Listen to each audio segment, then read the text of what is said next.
So my name is Jose Trinidad Castaneda. I'm the Environmental Policy Commissioner for our associated students here on campus. And I wanted to know, is there any wisdom that you could share to a student who may be looking into running for office in the future?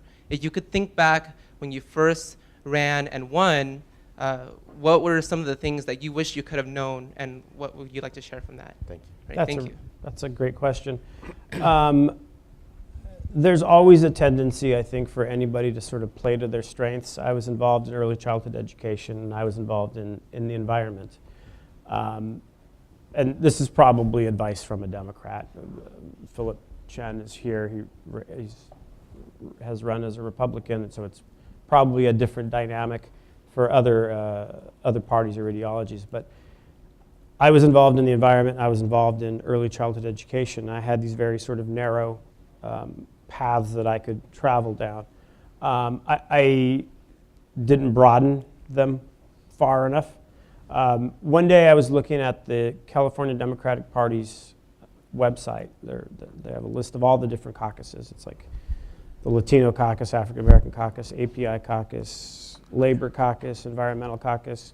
You know what a really good thing is to do if you're going to run for office? Look at that as sort of your blueprint. Like, do I know people in each of these communities? Do I know people in labor? Do I know people in dealing with children's issues? Do I know people who deal with civil rights issues? And I think it leads to a better candidate and a more well-rounded person. And then the other thing, I was running nonprofit organizations for about 20 years, and it wasn't until maybe the last 5 years I thought about running for office.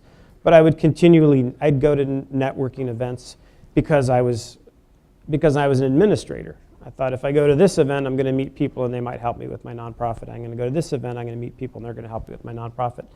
When I decided to run for office, all those networking opportunities turned out to be political as well. So all that networking was helpful as well. So I guess if there's two pieces of advice, it would be network a lot, and then try as hard as you possibly can to network outside of what you think are your sort of traditional and natural constituencies. It's a big state. It's a vast state. I'm voting on agricultural and mining policy, right? I grew up in LA, right? So you have to be very diverse and very broad. Okay, other questions? Oh, yes. Yes, Mr. Speaker, thank you so much for being here today. My name is Michael Dre. I'm the manager of the Hydrogen Research Facility here. Oh, good. It's really important to us to have you here and to hear your story.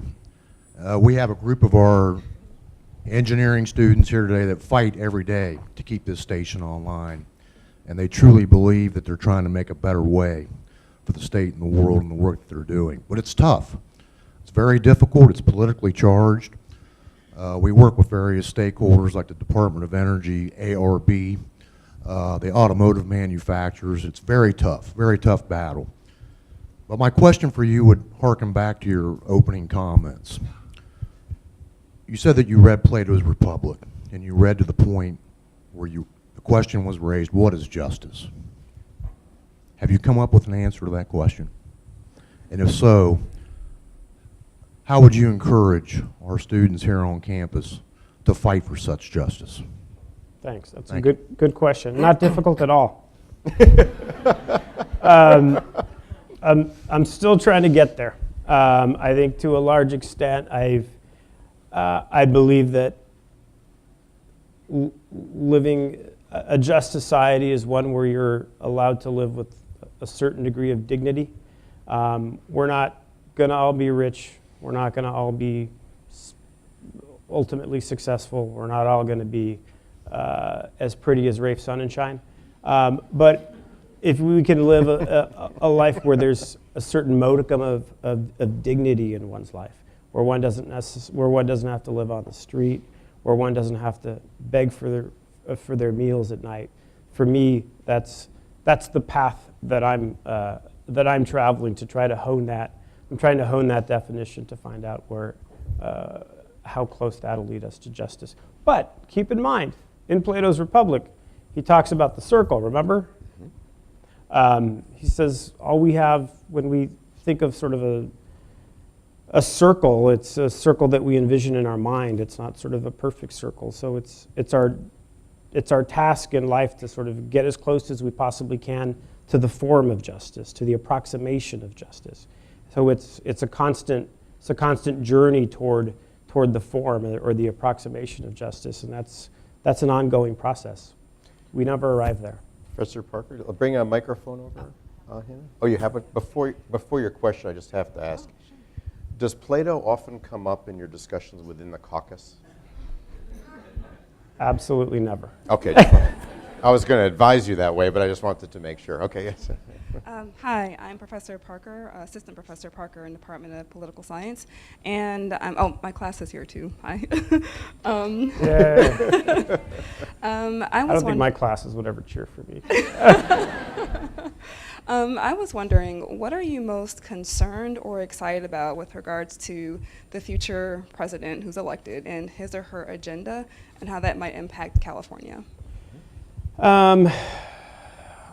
What I'm most concerned about is the climate of hate, to be honest with you. What I'm most concerned about is the election of a president who I think doesn't believe in the most basic underpinnings of democracy. Won't tell you who I'm talking about or who I'm endorsing. But I mean, I believe that democracy and civic engagement and participation are important, and I believe that the President of the United States is part of an overall system of governance and not the system of governance itself. So that's worrisome to me. What is most exciting for me is young folks. I mean, we saw it with Obama. We saw it with President Obama in 2008. And we see it, I wouldn't say generationally, but occasionally we see it in American politics. This is a very different generation. I'm a weird middle-aged person. I like young people a lot. I really do. The older I get, the more I think, I don't know what the hell I'm talking about. Everybody 20 years old is a heck of a lot smarter than me. I feel as though that this younger generation, you know, we talked about the value of having a philosophy degree. I graduated from college. I had a Che Guevara poster, and I could recite a whole bunch of poetry. And then, and then I go to work for nonprofit organizations, and it's an interesting dynamic, right? When you go to, it's interesting, so I go to work for nonprofit organizations, then I go teach at Cal State Fullerton. And philosophy, Jose Mariátegui, great Peruvian philosopher, who said, in Latin America we have too many revolutionaries, too many poets, not enough engineers, and not enough doctors.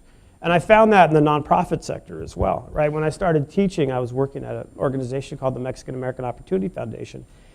And I'd have students come up to me and they'd say, hey, I love the work you're doing. How do I do that? And I'd say, well, great, what do you study? And they'd say, well, I'm studying philosophy. I said, oh man, you know, I need an accountant. That's what I need. I need an accountant. I need somebody who knows how to do marketing, right? And I think this generation are people who really have transferable skills. We get the resumes in my office from interns and fellows. And so I was working at Miller's Outpost when I was 19, right? You guys don't even know what Miller's Outpost is, do you? I mean, this is an entire generation of people who are doing internships and fellowships starting at 17, 18 and have these incredibly transferable skills at an early age. And for me, that's really exciting. That's really inspiring. It makes me wish I had learned something. Ephraim? Can you stand up, Ephraim? Just absolutely. Introduce yourself. Hi, Ephraim with the California Community Foundation. Speaker, thanks for spending this time with us. I know your time's precious. And Ray for providing this venue. Great conversation. So my question is, we've brought up democracy several times, and and PPIC reports several times, and one that sticks out for me from earlier this year is their study on the emerging on the unrepresentative electorate here in California. And I'd like to hear your perspectives on what it means for our democracy when, after 10 years, when they first did this study, the disparity between who votes and who doesn't vote continues to basically beg the question in a majority-minority state, when the minority is still a minority in the ballot box, sort of when does it elevate? When does it require action? And your thoughts on what it means for us as we're trying to set new agendas for the state? That's a great question. I mean, my district is overwhelmingly Latino. We didn't do a lot of, when I ran the first time, we didn't do a lot of bilingual mailers, because we know that's not those are not the folks who vote in my district. I represent North Long Beach, which has a large Cambodian population. We did not do mailers in that native language either. It's a significant problem, and it goes again. It goes to the root of democracy. You can't have a representative democracy unless everybody is included and everybody is engaged. And when I talk about the extent to which we had a very successful legislative session, and we did, it's sort of, for me, it begs the question of what if? What else could we accomplish? What more could we accomplish if more people were engaged and people of different backgrounds were engaged? And I think it goes back to some of the things that Rafe was saying earlier about democracy as well. But no, it's a very real problem, and it cuts to the core of the question of what is our democracy if everyone isn't included. Can we get another student question? Nathan, somewhere in that back area, do we have a student? Here comes a microphone coming. Just pass it over if you would, everybody. And stand up, please. Thank you. Hello, I'm Sarwan Singh, a student at California State University of Los Angeles. I'd like to ask, what's the story behind your 0.83 GPA? I was a terrible student. I wasn't real engaged. I had never read a book cover to cover. My older sister was the first person I guess I ever knew who went to college. I went to a bunch of schools that weren't all that good. And I didn't really have, I think a lot of advancement and success is about sort of visioning and sort of having a sense of the possible. And I never really thought much about what might be possible in my life. I never in my life thought that I would get a college degree, let alone a PhD and otherwise. But there were role models like my older sister who, as much later than perhaps was optimal, who kind of influenced me and made me think like, oh, this is possible, and maybe there's a different path or a different opportunity in life. But I don't think I had. I have parents who are very supportive, but I don't think they or a lot of folks in my community had a real sense of how to get from point A to point B. My parents said, study really hard and work really hard, but in terms of how to get somewhere, I think it wasn't until my older sister got into college and that I remember having a PhD as a professor. I thought it was a medical doctor. I didn't know what it was. Except you couldn't get a table. Yeah, exactly. So there just wasn't much experience or much exposure to any sort of other alternative.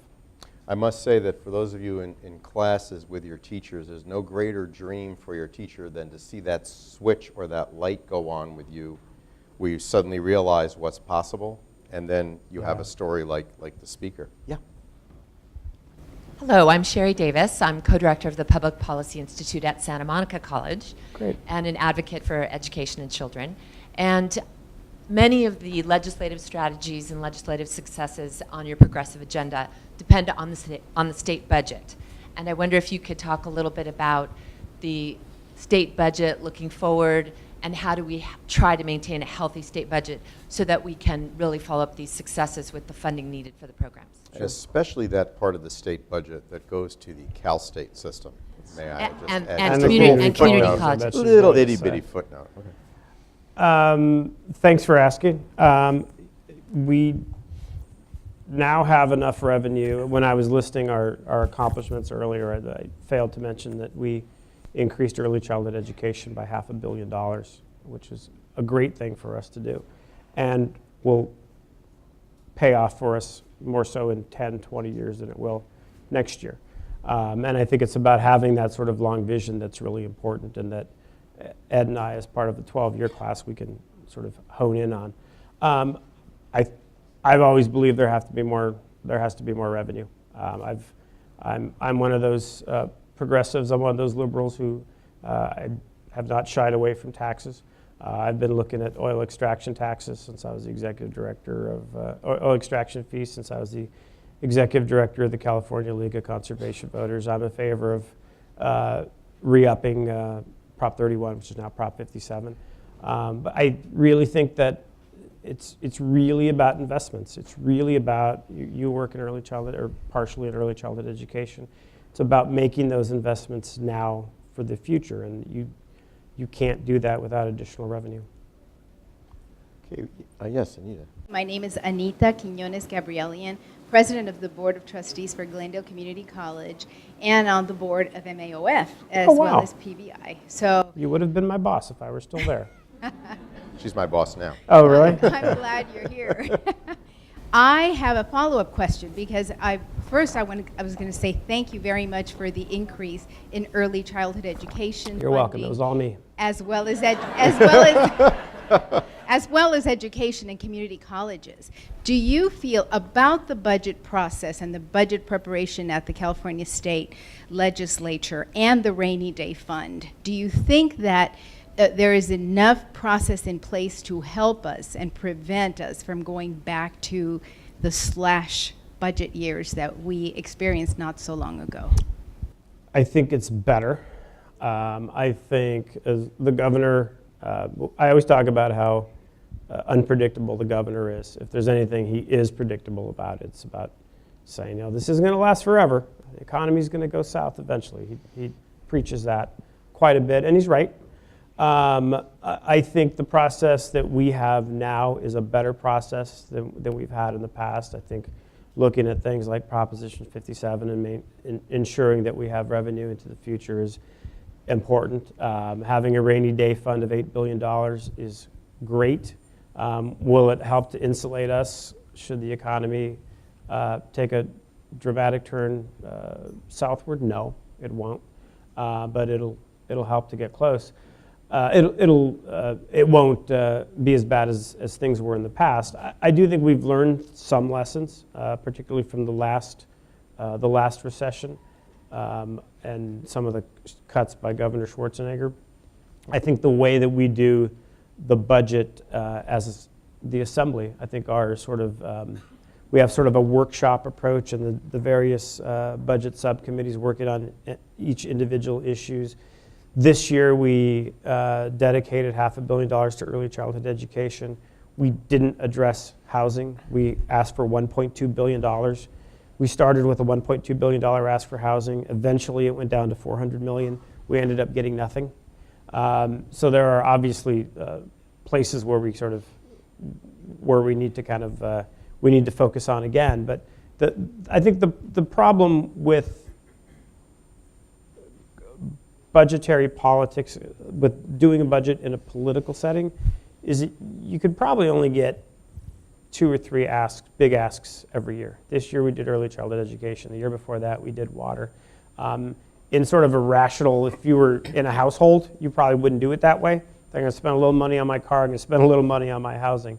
The way you sort of build political momentum is sort of go for a big ask every couple of years. So I think it's important that we're always kind of cycling and remembering what we've done in the last several years, so that over the course of 4 to 5 years, we do have a sense of sort of taking care of all of our needs.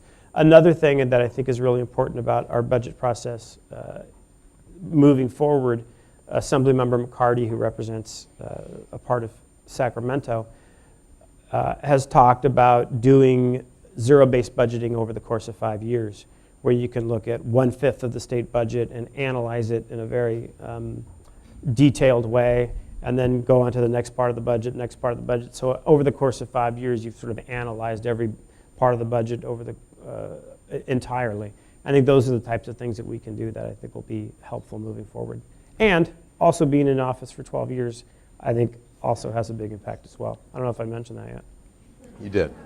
Now, as we're finishing this part of the program, let me just tell you, I would like to ask the speaker one last question, and then I'm going to do a magic trick, which you just have to wait to see what the magic trick is. But the question is, What's your hope for the next few years for California? Where do you think we're going? Can I start with my district? Yes. I got elected with 6,100 votes, or I won my primary with 6,100 votes. When I term out, hopefully in 2024, I hope the person who takes my spot gets 61,000 votes. I hope people believe that California government speaks for them.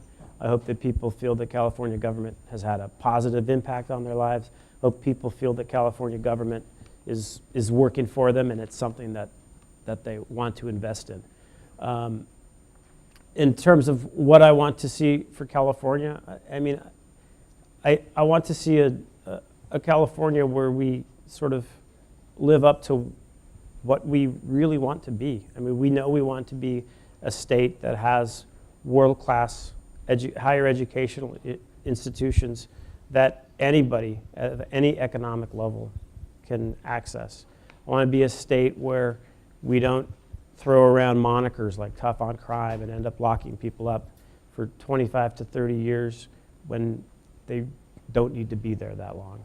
I want to be a state that really respects work. I mean, the argument that I had with my Republican colleagues over farm worker overtime and over the minimum wage was, we're not talking about a social program.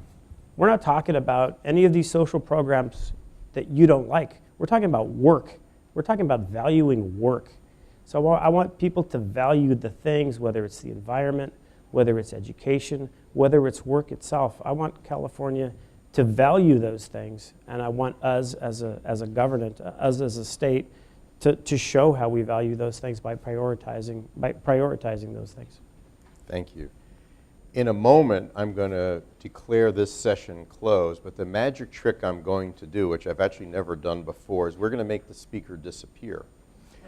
The reason for that is we have an open reception that you're all invited to, and if I don't have him disappear, he's going to end up talking to you all, and it's not going to be a reception. And he has to leave the reception. He has a hard departure of 5 o'clock. So the reception is over at the University Club. Just walk right down the walkway. You're all invited to come. And the speaker will be there. And before you disappear... Other speakers have disappeared. Other speakers have disappeared, yes, but this won't be a hard one. I would like to thank you for all of your time and all your creativity and everything you did today. Thank you. This was great, Anthony.